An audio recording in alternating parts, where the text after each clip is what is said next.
Good evening, everyone. Welcome to a happy Thursday date night. It's nice to see all of our friends and neighbors and some new faces tonight. Great to see you all. I'm Emma Swain. I'm the CEO at St. Supéry, and we've been having a lot of fun here with the iGourmet food packs, making our gourmet dinners a little bit faster and extra delicious with the help of Chef Tod. So just a little housekeeping, you know the buttons down at the bottom, click on participants. You'll see the little wavy hand that you can click on if you have a question. There's also the chat box, so please jump in and type away your questions and we'll answer them as quickly as we can, as well as the questions from our Facebook Live participants will be posted on the chat so I can see those as well, and we'll send you some helpful hints. And so it's good to keep an eye on the chat. There's great links and websites and information coming through there. So thank you all so much for joining us again. It's a beautiful day in the Napa Valley. Brooke Shenk, our winemaker, is out there in the vineyard in Rutherford. Last week, it was all about our Dollarhide vineyard. This week, it's all about Rutherford. Wow, what a spectacular day looking out towards Highway 29 there, Brooke. The vineyard looks great. This vineyard, we've been looking at these rows every week since they were dormant. Tell us what's going on in the vineyard. Yeah, so it's a nice hot day in Napa Valley, but I do have to say it's starting to cool down, which is the beautiful thing about Napa Valley, is that we get these warm nights and then it cools down really cool and at night. So that's why grapes are amazing to grow here. I'm standing in Rutherford 31, which is the vineyard we've been looking at for the last 18 weeks. And, we started dormant and we got to see bud break and we got to see bloom and clusters. And now you can see we have some really large shoots happening here, really growth. What we're going to do in the next little bit is hedge those shoots off, so everything will kind of, basically the vine then will concentrate all of its energy into the fruit and to growing great fruit, instead of actually pushing that greenery up. So that's going to be kind of the next step that we are going to do. What we have been doing is we've been leafing in this block, and I'm going to just show you, I'm showing you the north side of the block right now, and I'm trying to get out of the glare here. You can see that there's some clusters in there, but what we do is we use the leaves to kind of shade the clusters. So if I move these leaves, you can see there's clusters in here. And right now at 5:30 at night, this side of the vine is actually in the shade, but for the majority of the day, this has been in the direct sunlight. So we use the leaves to actually shade those clusters. And we want sunlight. Sunlight's good. We just don't want too much, because too much could cause raining or sunburn on these clusters. So we use those leaves and we get the exact amount of light that we want. Then I'm going to flip over to the south side, which you can see right now is in the sun. But however, for the majority of the day, this has been in the shade. And there's a lot less leaves here. The clusters are much more exposed. And that's because it's not getting that hot sunlight, direct sunlight, for the majority of the day. We still keep a little shelf of leaves here, because when the sun is directly above, that will protect the direct sunlight. But for the majority of the time, this side is actually in the shade. And then for both sides, we're using kind of reflective light, which is coming from the ground and helping ripen these clusters. There are a lot of clusters on that vine, Brooke. That's looked like a pretty hefty crop. I'm guessing we haven't been through to thin yet? Yeah, so last week we talked with Matt at Dollarhide with the Malbec about how we go through and drop all this fruit. And so we're going to go through and do that with this block very soon. We're going to just take some fruit out here, because basically the objective is that we don't want any of the clusters to be shaded by each other. We don't want them touching each other. We want a lot of space. So we'll go through and, cut out a few of these just to space them out, drop the fruit right on the ground, and then get ready for veraison, which is going to happen in the next 2 to 3 weeks. Oh, wow, that's coming up pretty quickly. Tell us a little bit more about what happens during veraison. So at the moment, these grapes they're like hard peas. They're really, really hard. And with veraison, what will happen is the grapes will start to soften and then they'll start to change color. And obviously these will start to turn purple because they're Merlot. But we also go through veraison with whites, even though they're still green out on the vine when they're ripe. They will soften and they will start to turn a kind of a different shade of green. And then the sugar will start to accumulate. So it's kind of the start of looking forward to harvest. Yeah, the grapes are super tart right now and really beautiful. And I know that once we have veraison, you're going to have to go through. The guys are going to have to go through again and drop more fruit on the ground. Anything that doesn't become perfectly purple and thoroughly go through veraison. Yeah, so at the end of veraison, we'll go through, we'll look at anything that's still green, and we'll again drop that fruit onto the ground, because we want to keep this block very uniform in its ripening flavor. And if you have a green bunch that's not catching up, it's always going to be greener than the rest of the fruit. So we'll just go through and thin that out and try to get everything really even ripening. Yeah.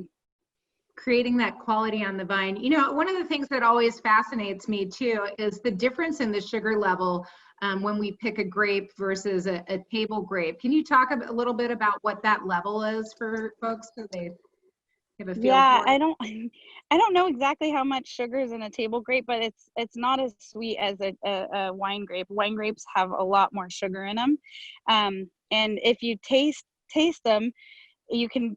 I think a table grape has a lot more water in it, and it has acid as well. But I think wine grapes have more acid and a lot more sugar in them, so they're a lot more concentrated. They're a small berry. They have a thicker skin, and there's more kind of skin to pulp ratio than there is on a table grape. Yeah, there's about double the Brix and the sugar of the wine grape. So big difference and quite delicious if you're out there wandering in the vineyard getting towards harvest for sure. And that soil looks pretty great there too. We're in that Rutherford dust. Yeah, We've got that try to. wonderful alluvial soil. Look at it's really rocky. Those vines don't like to Yeah. have their feet wet, so they've got that nice drainage there, but really super spot to grow red Bordeaux varietals. Really kind of fantastic.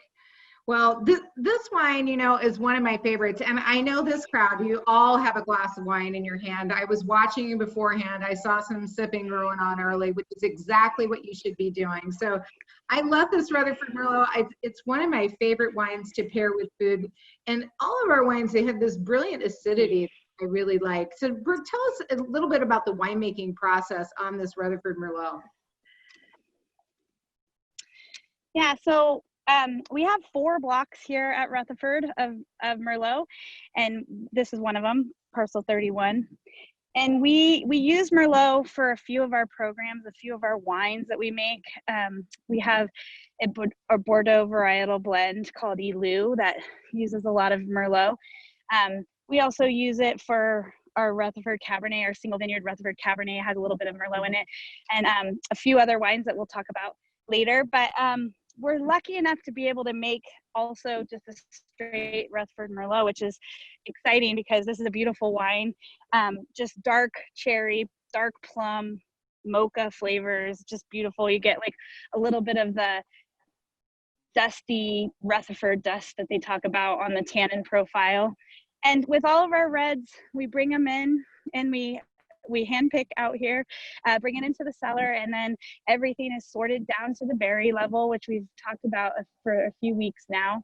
And then we have a couple different options for fermentation vessels. We can use stainless steel or concrete or oak tanks, large stainless steel. But what is also quite cool and actually a really hard laborious task is our barrel fermentation program. And what we do there is we take a brand new barrel and we pop the head off of it. We put the sorted berries inside that barrel and then put the head back on. We'll put the barrel onto a rack. The rack has wheels on it, and we'll let it ferment in there. So we can't obviously do a pump over on it. So in order to extract out all of the color and the tannins and the flavor from those skins, we're going to spin that barrel by hand 6 times a day through the length of the fermentation. Now in a tank, you have a lot of mass and a heat, and the fermentation tends to go pretty quickly, like 7, maybe 10 days. But in a barrel, we don't have that much mass. So we're talking 6 to 8 weeks of fermentation happening, and we're spinning those barrels that entire time. So it's a very laborious process, but we have incorporated a little bit of that barrel fermentation into this wine, which is pretty special. And once it's done fermenting and we've tasted. Oh, we're having a little trouble with your signal, Brooke. You know, Kind of gone through some maceration. Oh, shoot, to do about it. Am I back? Yeah, you're back a little bit. I'm not sure why we're having a little. Am I better? Can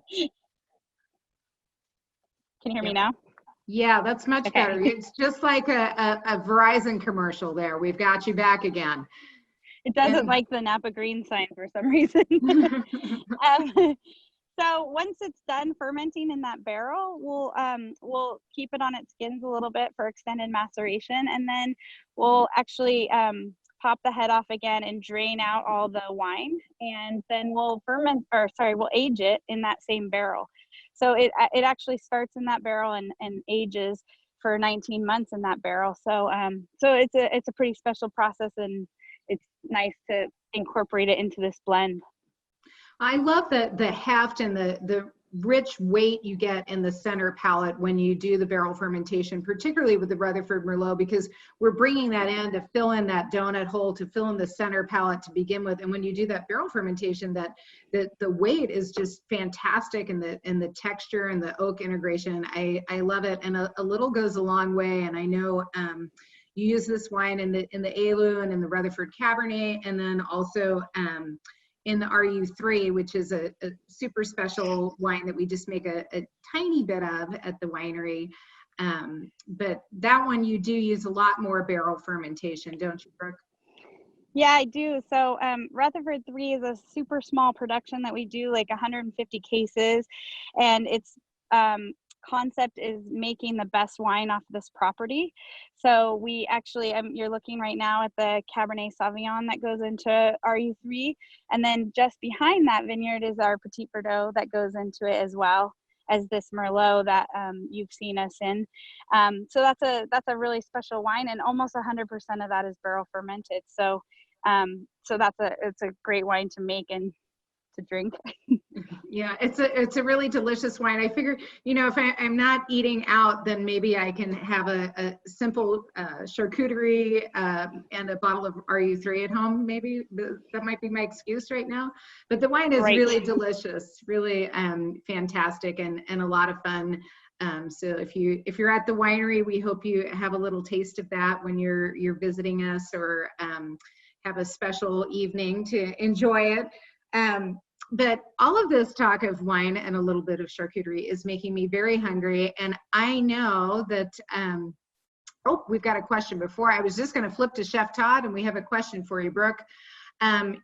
You've heard that a common mistake in the cellar is a winemaker trying to treat Merlot like Cabernet. How do you approach making this Merlot as opposed to making Rutherford Cabernet? Yeah, so I mean, Merlot has a lot softer tannin than Cabernet, so I think Cabernet requires a little bit more beating up to be fair. So we really work to get that tannin and that structure and the phenolics out of that Cabernet, whereas Merlot we're a little more gentler with.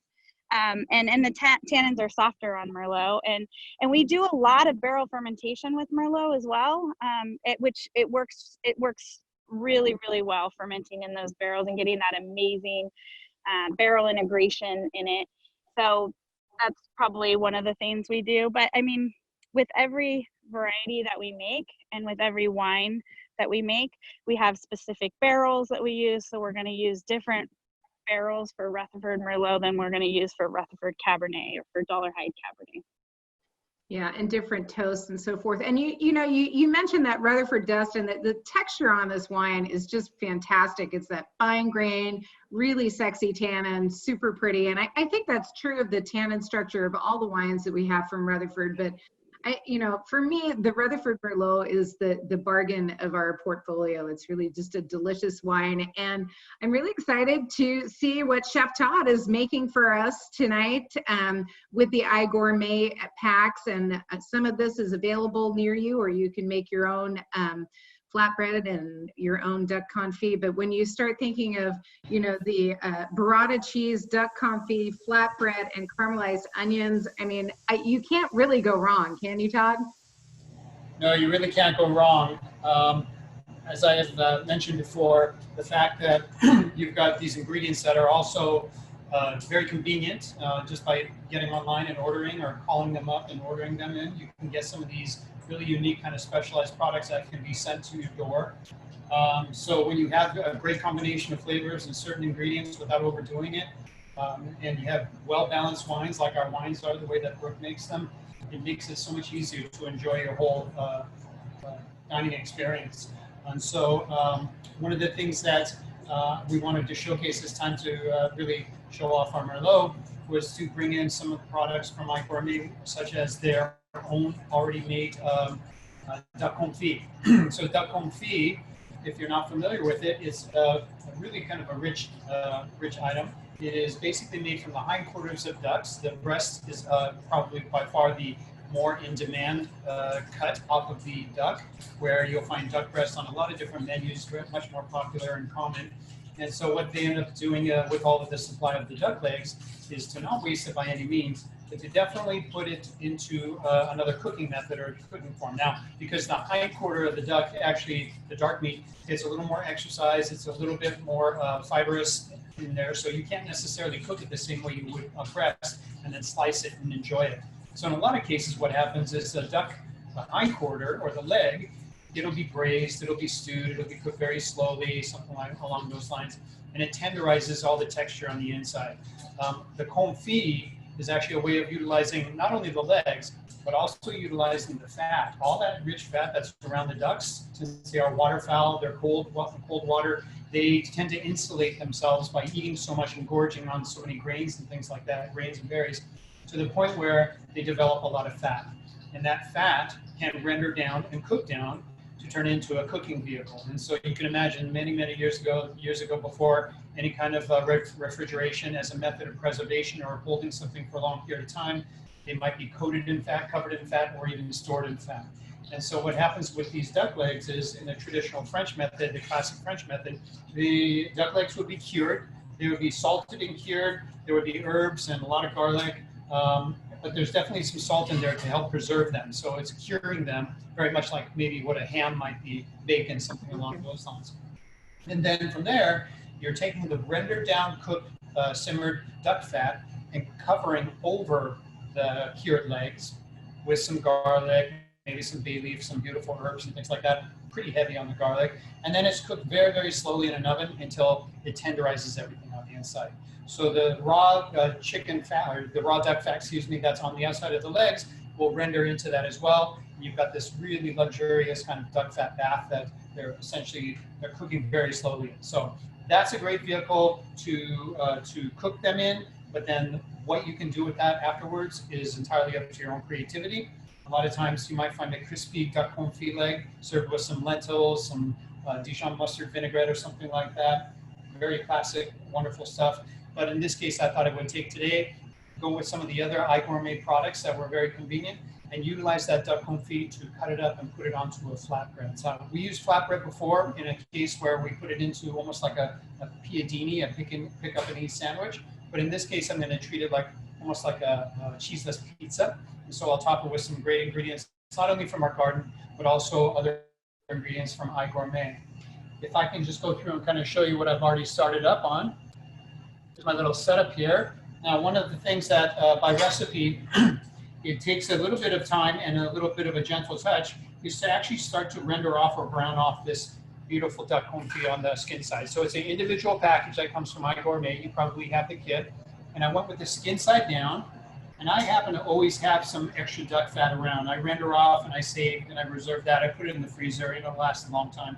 And so I used some of that to start the rendering process so that I could crisp up very gently, very low heat until it was warm, but it also gets nice and crispy and brown on the outside. If you don't have the duck fat and you want to do that, you could use either just a neutral like a canola oil, something, a vegetable oil, just enough to kind of insulate it a little bit because most of the fat has been rendered off during that confit process. And then also keep in mind that iGourmet sells little small tubs of duck fat already rendered and ready to go for you. So all you would have to do is melt it out. Even if you wanted to use it for your other cooking purposes, frying your French fries in, which is absolutely delicious, or even doing your own confit at home if you want to get adventurous and try that product at home. So iGourmet does offer that as well, among all the other things they offer. Quick question on that. If you know, a lot of us are working at home right now, could we do that rendering and that slow cook in a crock pot in our kitchens with the duck, or does it really need to be in the oven? You could do it in a crock pot, yes. That low temperature, the lowest setting as possible. In most cases, when you put a confit set in the oven, it's a very low temperature, maybe about 200 degrees, 225 degrees, and that might take maybe about 2 to 3 hours altogether. So if you went into a slow cooker or a crock pot, if you set it on your lowest setting and just let it kind of slowly confit, all the flavors kind of meld together, but yet it tenderizes the texture of the meat that's on the inside there. So that's another option, yes. That would be a great option to do that. From iGourmet as well, we've got some really nice, rich, and popular burrata cheese. I'm going to use this as kind of a topping after the flatbread comes out of the oven. A beautiful cheese like this that's fresh and creamy and rich, adds a little bit of that nice mouthfeel to it. The wine and the acid kind of help balance that out, so that works really well. But I definitely don't want to cook this kind of cheese. This isn't like a standard pressed mozzarella cheese. I want to treat it like a finishing garnish at the end. So I'll save that for the very end. One of the ingredients that came in your kit from the iGourmet is also this wonderful caramelized onion and balsamic kind of a compote. So it's cooked down and stewed. When I first tasted this, I was really happy that it was so well balanced as far as the intensity of the savory, that certain amount of sweetness that you have in there from the balsamic, but also the most important thing is that it's got a nice acidic finish to it. So it's really well balanced. I like this product a lot. This is something you can keep around and utilize for other things besides just this particular recipe. Imagine using it on some other kind of savory canapes or any other type of spread where you have something like that. Maybe even with some cheese. Might be delicious with some blue cheese or something like that. So this would keep for a long time, and it does say to refrigerate it once you open it up. I'm going to use this as the actual spread or a little bit of the sauce over my flatbread today. It's going to add that wonderful flavor, that savory characteristic, and I think it'll tie in really well with our Merlot. Other ingredients that I mentioned and put onto the invitation for this session was to come up with some of your favorite vegetables. I recommended maybe some mushrooms as well as some potatoes. These are some beautiful gold potatoes that I pre-roasted off ahead of time, just like baking potatoes. And then I cut them into coins and I basically brushed them with a little bit of oil and salt and pepper. Here's some cremini mushrooms. I love the earthiness of the mushrooms to go along with the sweet and the salty characteristic. From my garden, I had some beautiful squash. Here's some summer squash. So I thought I would put that on there for texture, but you can also do vegetarian options. So I'm starting to get a lot of that beautiful product coming out of our garden now, which is really exciting. I also have some of these wonderful purple onions that I basically just took and browned them off in a pan, kind of pan roasting them, as well as some wonderful Hannah the Woods mushrooms, maitake mushrooms, which add the real earthiness to that. And then finally, I have some fennel. And the fennel has that licorice or anise kind of a flavor to it. When you brown it and saute it, it comes up with this really nice kind of deeper flavor. And there is a tiny bit, I can pick up just a hint of that anise in the nose there. Any kind of fresh herbs you have, I think I mentioned to put some thyme, that's on the recipe. I saw some beautiful sage in the garden that I thought I would pick because that herbaceousness will go really well with our red wine. So I'm gonna go ahead and garnish with those. I could just eat all those vegetables. That looks great on its own. I was just thinking that as I was looking at it. That's a great plate right there. Yeah. As I was mentioning, the flatbread now, you do want to go ahead and pull that out ahead of time. From frozen, it's a little bit packed together, so you want to separate it out, but definitely keep it covered to keep it moist. And then what I thought I would do is utilize the duck fat to do a little bit of a brush. So just to show you, I'm going to brush just a touch over, and I'm going to go around the outside edge so it develops that nice crustiness. So this oil, whether it's olive oil, duck fat, bacon fat, any kind of oil, butter, whatever it is going to help the browning and then developing that crispiness on this side. I think I might do a vegetarian one on this side. So I'm going to use some extra virgin olive oil. I don't need to necessarily go and put the oil or the fat down the center. I'm more or less concerned about the outside for the crust and the crispiness. Remember, these are par baked, so they really don't take all that long. If you're following along and you're going to cook this right now, your oven should be preheated probably to about 425, 450 degrees. Right, so you have this base, and then what you want to do is use your compote that has the, even on the vegetarian one, you can use this. There's no meat product in here. And so just a thin layer, because a little bit goes a long way. There's that sweet, sour, agrodolce kind of thing going on. And so a little thin layer, kind of towards more the middle than the edge, because if it hits the high heat from the oven, you might find a little bit of scorch or a little too dark in the flavor caramelization. So nice even layer all the way around. And any of your vegetables that you have, you get inspired by, whether you have a garden in your backyard, you have a farmer's basket that comes to your house on a delivery or something like that. That's a great way to go. So now I have these ready, but I'm going to actually show you the duck confit so that I can put that on as well. The confit itself, and let's say that you have to cook some mushrooms, you want to part cook some of your vegetables, you can use that same pan with the fat, right? So you're using some of the bits and the flavor that's in there. Why not go ahead and use that to cook off some of your other vegetables, especially if they're raw. What happens a lot of times with high moisture vegetables like mushrooms, believe it or not, they're spongy, but they have a lot of water content to them. You're going to want to go ahead and just saute them or par cook them a little bit, because if you were to put these straight onto your flatbread, by the time it hits the heat, a lot of times what will happen is leach out all that excess moisture, and what ends up happening is it'll sog out your dough just a little. So in most cases, your vegetables should be a little bit par cooked, not only for flavor development, but just so the fact that they don't give up their water into your flatbread so that it becomes too soggy. I've already cooked off some of the mushrooms ahead just for the demo purposes, but you can imagine any of your other vegetables that you have, whether it's some Brussels sprouts or some mushrooms, you can use that same pan after you've rendered off your crispy duck confit.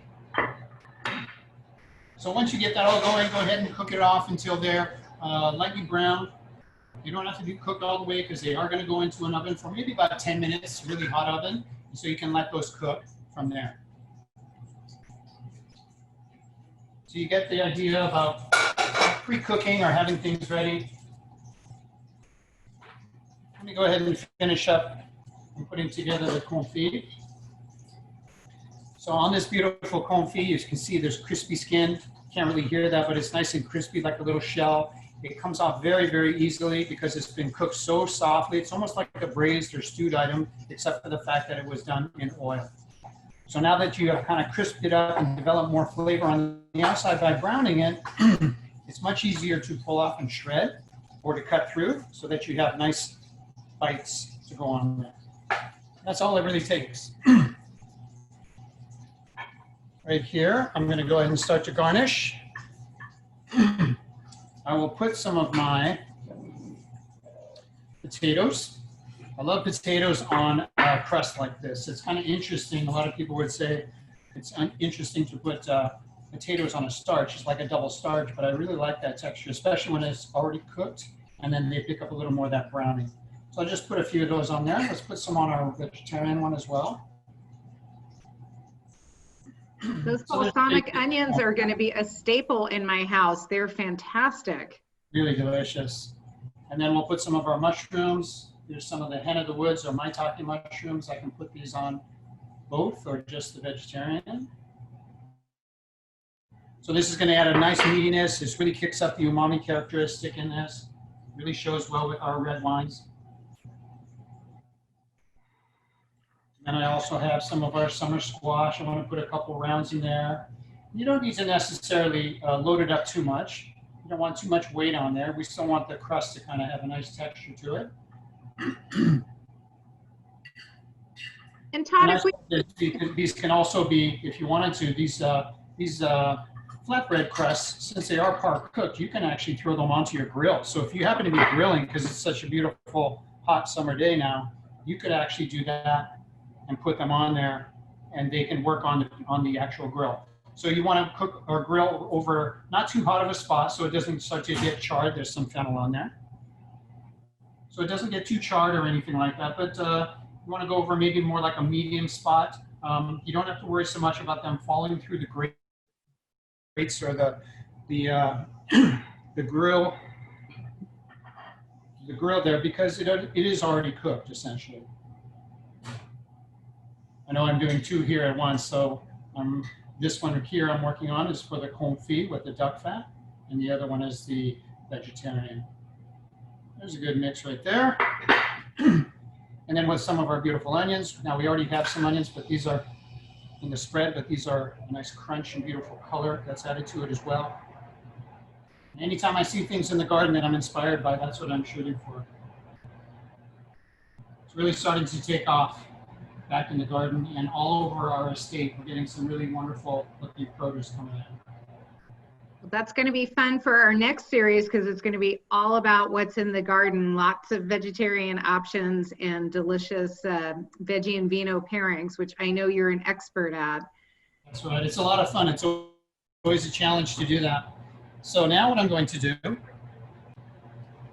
is take some of our beautiful duck confit on this side, just kind of scatter it on. The nice thing about this is you're basically warming and kind of getting everything to meld together, but you don't have to cook it for so long because none of this is raw, right? It's all going to cook up fairly quickly. So really what I'm looking for is the browning on the outside, the flavor development. I'm going to go ahead and add a little bit of my sage, those fresh herbs that I found from the garden. I love the way that they work with our red wines. This is just a little bit of sage. You can chop it. I'm just going to kind of pinch off little pieces that I can scatter. Any of you have ever had fried sage in a sauce, like a salt and pepper or something like that? It's fantastic when it gets cooked and it develops that kind of nutty characteristic. And then also to help pair up with our red wine, I'm going with some thyme from our garden, so fresh thyme leaves. And so as far as the thyme goes, you can see I've got thyme on my hands. Thank you for the courtesy laugh. Just a little sprinkle like this, and all you want to do is basically just drag your fingers on your fresh thyme sprig, go backwards on them, and the small little individual leaves will come on. That way you get the nice tender leaves without having the fibrous parts, fibrous bits. There we go. We just sprinkle it right over. And now we're ready to go into our hot oven, just like so. And I'll finish with the burrata cheese afterwards, but this is a fantastic foundation with all the, not only the ingredients, the textures and the colors, but the base of that balsamic and onion compote is really nice. So into our oven. I'm really excited to try that on the grill too. I think that's going to be great. That'd be fantastic if you have your grill going. Like I say, maybe not too hot of a spot. So through the magic of Zoom, of course, I'm trying to have a couple of variations here to show you, since you want to stay on track for time. But while those are in the oven and cooking away, a couple things. Now you can see the duck confit one, right? So this has the potatoes. You can see the mushrooms in there. They got nice and crispy, so you develop this real kind of crunch texture with it. And look at the crust, because I brushed it very lightly. I've got a nice texture on the crust there, so I know when I cut through that, it's going to crackle. I'm going to top that with my burrata cheese and garnish to finish. And here's the beautiful one with our vegetables. So this has some of the burrata on it. There is some of your squash and potatoes. Any of your wonderful vegetables will go great on there. Again, beautiful crust on the outside. Just be a little bit leery about overcooking it, just for the sakes of color. If your oven is nice and brown or nice and hot, they should cook up fairly quickly. If you happen to overdo it, so here's our burrata, nice and creamy. You can see as I cut into it, soft. As it hits that warm heat, it's going to start to soften a little bit. it might ooze just a bit, but it's not going to be a stretchy kind of a melty mozzarella, not like you would find on a pizza or a lasagna or something like that. All right, so there's that nice finish there. I thought it might be fun to showcase some of our fruit, and a lot of times you might pick up certain aromas or even the flavors in the wines themselves. So with our Merlot, not only do I pick up a little bit of the Rutherford dust for sure, and those fine tannins I smell, and just a little bit of the anise or fennel, and so that's why I put the fennel on there. But sometimes you can pick up a little blackberry in the nose, and also some plums. And these are some Satsuma plums that just came down from our Dollarhide Ranch. So I thought I would put some of these on. Just a little bit goes a long way. I'm always cautious about putting too much raw fruit onto wines onto dishes that go with red wine. But if it works and it makes sense, then I'm okay with it. So I'm going to put just a little bit of our plums. These are sweet, but they have a nice degree of acid in there. So put just a little bit. So now you consider when you've got a nice bite of that duck and the saltiness, now you have some acid and tart. Beautiful color as well. Let's go ahead and try some of the blackberry on the vegetarian one. I do like that burst of acid that kind of cleans through the heaviness of the duck and really enhances the wine, because the wine has good acidity too, so it can handle that. You can definitely stand up to it, yes. So it's fun to do that. And a lot of times, you might pick up certain characteristics of fruit like cherries, in a particular wine. And it doesn't necessarily mean you have to absolutely put that in for part of your food pairing. If it works and it's complementary, then you definitely can do that. But just because I smell peaches in something, I won't always end up putting peaches in the dish itself. So it's one of those things where through trial and error, tasting and enjoying a lot of our wine and going with some of your products that you have, you'll find your way through. Just a few other garnishes, because right now it's so beautiful in our estate. We've got some great looking edible flowers, kind of on the sweet side. They don't necessarily have any spice or bitterness to them, but it's always a nice way to kind of finish off. So there's our burrata over the top with our crispy duck confit. It has some of our estate plums right over the top there. It's got all the wonderful savory vegetables and that delicious spread that's underneath there that can really tie things all in together. Some of the convenience, 3 very convenient products that come from iGourmet that we're able to utilize to make a really quick kind of a dinner. Maybe if you take this same kind of flatbread and you cook it off, or you cut them into small little individual pieces, you could build very small individual little hors d'oeuvres. If you need something for friends who are coming over and you just want some little snacks, you can take this and pre-cut it ahead of time, do your little spread, dollop of your onion balsamic confit, and then put some of your burrata cheese on and garnish with whichever other type of things you like. You may have cherry tomatoes or tomatoes going and maybe some basil. You could do almost a little twist on a caprese. So this flatbread is really versatile. It lets you have a lot of freedom and convenience as well. And that's our vegetarian option right there. Those are just beautiful, Todd. Really delicious. You've got us all drooling here. It's absolutely lovely. And Yeah. I can't wait to get in the kitchen and get mine whipped up here. But Brooke, tell us a little bit about what's going on in the winery as we're starting to head into the harvest season. Yeah, so we're pretty busy right now getting ready, but we just pulled out all of our 2018 reds out of barrel, and we're getting ready to bottle them. So that's exciting. Today, currently, we're bottling our 2018 Estate Napa Valley Cabernet. And you can see it going down the line there. That's from today. So we have a little bit of a label change, which we're kind of excited about, and excited. So we're making room in the winery. We're signing up interns to come help us and starting to clean and just prepare for the grapes of 2020. Wow, it's a lot of fun. It's great being in a estate winery where, even if you're only using that bottling line 45 days a year, it's still really nice to have the everything right there to make it happen and not be transporting wine all over the place and risk of damage to it, and just that ultimate level of control was so cool. Really yeah, great. definitely. Yeah, we're excited to have control all the way from planting the grapes, growing the grapes, making the wine, and then at last putting it into bottle. And yeah, so yeah, it's a great being in the Estate Winery. I'm really proud to be involved in it. Well, the wines are delicious, and this Rutherford Merlot is delicious, and I can't wait to taste those flatbreads that Chef Tod's been making. Unfortunately, I'm doing the working from home, so I'm going to miss out on that. Oh, that's beautiful. Look at that. Really nice. But, you know, I have been looking at some of the recipe entries for the recipe competition for the Great Sustainable Seafood Tour. There's some excellent entries, but I know all of you chefs at home have been working really hard to come up with some delicious recipes for us to try and compete to win that trip to Napa.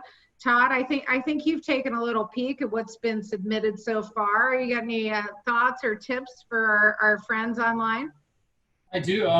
Obviously, any kind of experimentation you can do, make sure that you get some of our Sauvignon Blanc, so you have that right there to taste with. So whether you're firing up the grill in the back, maybe it's a flatbread that has some great sustainable seafood, whatever you can develop so that it matches and goes along with some of the characteristics of a Sauvignon Blanc. I'm really looking forward to seeing more of the recipes. I have seen some so far, some submissions, but we still have plenty of time. So if you are excited about cooking at home, experimenting, or just throwing your recipe in the hat for consideration, we're really looking forward to it. I'd love to see some more. Well, there's some great bragging rights that go along with winning the recipe competition. And if you're looking for some inspiration, we did have our virtual lobster feed a few weeks ago, and Chef Tod did some amazing demonstrations with the lobster. I've learned a lot about butter baths and some good tips there to maybe give you some inspiration. And of course, all of Tod's demonstrations are available online on our YouTube channel, so you can jump back in and jump to the section that maybe you don't remember how he was doing something. So those are lots of options. And next week, what do we have next week, Tod? So next week, we're actually going to move into our picnic kind of setting, which is great timing. We have Bastille Day coming up very soon. We're going to feature our rosé and talk about some themes for our picnics. So something that you can make up ahead that's kind of casual, maybe some grab and eat, kind of easy handheld food, as well as some traditional garnishes that might go along with those. So hopefully you can tune in for that, and you have your iGourmet kit so you can even follow along or be inspired. And don't hesitate to bring in some of your own favorite side dishes or things like that as well. Yeah, we can have everyone show us their favorite side dishes. I always enjoy that part. And, you know, it is Bastille Day next week, so you can celebrate, you know, sort of French style all week long. And we look forward to seeing you again next week. Again, thank you all so much for joining us this week. It was a great pleasure to spend our Thursday evening with you once again. And we wish you good health. And we look forward to seeing you next week. Thanks so much for joining us. Cheers.